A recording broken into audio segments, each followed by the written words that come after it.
शाबीज की मां को मरियम पहली ही मुलाकात में बेहद पसंद आ जाती है। उसकी खामोशी, उसका अदब और आंखों में छुपी हुई थकन शाबीज की मां के दिल को छू लेती है। वो दिल ही दिल में सोचती है कि अगर किस्मत साथ देती तो ऐसी ही लड़की उनके घर की बहू बनती।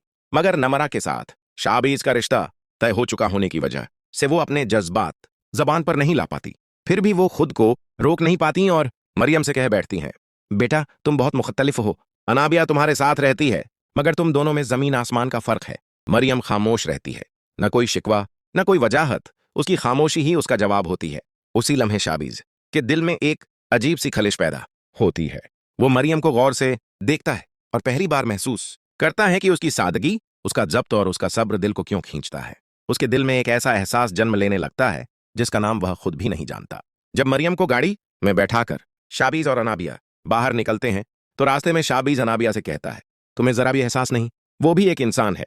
अनाबिया लापरवाही से जवाब देती है, वो नौकर है, इंसान नहीं। ये अल्फाज शाबीज के दिल में तीर की तरह लगते हैं। उसे बुरा लगता है मगर वो खामोश रह जाता है। वो जानता है अनाबिया को समझाना बेकार है। दूसरी तरफ अजस की मां अपनी चाल में कामयाब हो चुकी होती है।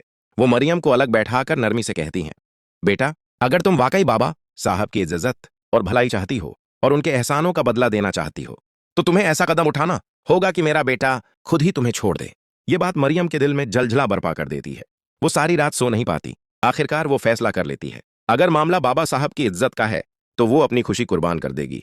वो दिल ही दिल में तय कर लेती है कि अब वो कभी भी शाबीज का साथ नहीं देगी। जब अजस मरियम को बुलाता है तो मरियम साफ अल्फाज में कहती है, अगर तुम मुझसे शादी करना चाहते हो तो तुम्हें मेरी एक बहुत बड़ी शर्त माननी पड़ेगी। अजस चौंक जाता है, मरियम हमारी मोहब्बत के बीच कोई शर्त नहीं आनी चाहिए थी। मरियम गहरी सांस लेकर कहती है, मुझे भी खुद को सिक्योर महसूस करना है।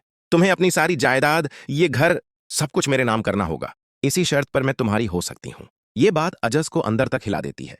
वो मरियम को ऐसे देखता है जैसे पहली बार पहचान रहा हो। उसी लम्हे अजस की मां दिल ही दिल में मुस्कुरा देती हैं। उन्हें यकीन हो जाता है कि अब ये रिश्ता हमेशा के लिए खत्म हो जाएगा। इधर नमरा की वजह से शाबीज की मां का दिल और भारी हो जाता है। वो शाबीज को अपने पास बैठाकर साफ लफ्जों में कहती हैं, अब नमरा से तुम्हारा रिश्ता मुझे खत्म करना होगा। मैंने तुम्हारे लिए लड़की देख ली है। शाबीज चौंक कर अपनी मां की तरफ देखता है। उसके जहन में मरियम का चेहरा उभर आता है मगर वो कुछ नहीं कहता। खामोशी एक बार फिर सबके फैसले लिख चुकी होती है। कहानी अब उस मुकाम पर पहुंच चुकी थी जहां हर रिश्ता मफाद, जिद और कुर्बानी के बीच लटक रहा था और सच आहिस्ता आहिस्ता सामने आने वाला था। शाबीज बाहर से खामोश रहता है मगर उसके दिल में अजीब सी बेचैनी पैदा हो जाती है। वो पहली बार सोचता है कि उसकी जिंदगी के फैसले उसके हाथ से क्यों फिसलते जा रहे हैं। दूसरी तरफ मरियम अजस की बातों के बाद अपने कमरे में आकर दरवाजा बंद कर लेती है। उसके आंसू थमने का नाम नहीं लेते। वो जानती है कि उसने जानबूझकर ऐसी शर्त रखी है जिसे अजस कभी कबूल नहीं करेगा। ये उसका अपना दिल तोड़ने का फैसला था मगर बाबा साहब की इज्जत उसकी खुशी से ज्यादा अहम थी। अजस देर तक सहन में बैठा रहता है। उसके कानों में मरियम के अल्फाज गूंजते रहते हैं। पहली बार उसके दिल में ये ख्याल आता है कि शायद मरियम खुद इस रिश्ते से निकलने का रास्ता बना रही है।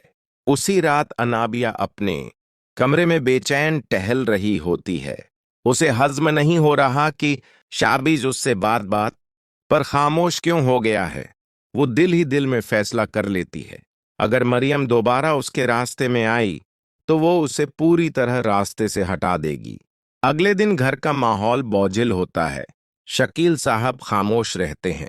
समरीन बार बार उनके चेहरे को देखती है मगर पूछने की हिम्मत नहीं कर पाती। मरियम सबके सामने आती है मगर नजरें झुकाए रखती हैं जैसे उसके कंधों पर कोई बहुत बड़ा बोझ रख दिया गया हो। शाबीज घर से निकलता है तो उसका दिल अनजाने खौफ से भरा होता है। उसे महसूस होने लगता है कि जिस खेल को वो अब तक खामोशी से खेलता आया है उसका अंजाम करीब आ चुका है। और मरियम दिल ही दिल में दुआ करती है कि सच सामने आ जाए, चाहे उसे अपनी कुर्बानी ही क्यों न देनी पड़े, क्योंकि वो जान चुकी थी कि खामोशी भी कभी कभी सबसे बड़ा फैसला होती है। कहानी अब उस मोड़ पर थी जहां हर किरदार अपने ही बुने हुए जाल में फंसता जा रहा था और आने वाला तूफान आहिस्ता आहिस्ता शक्ल इख्तियार कर रहा था।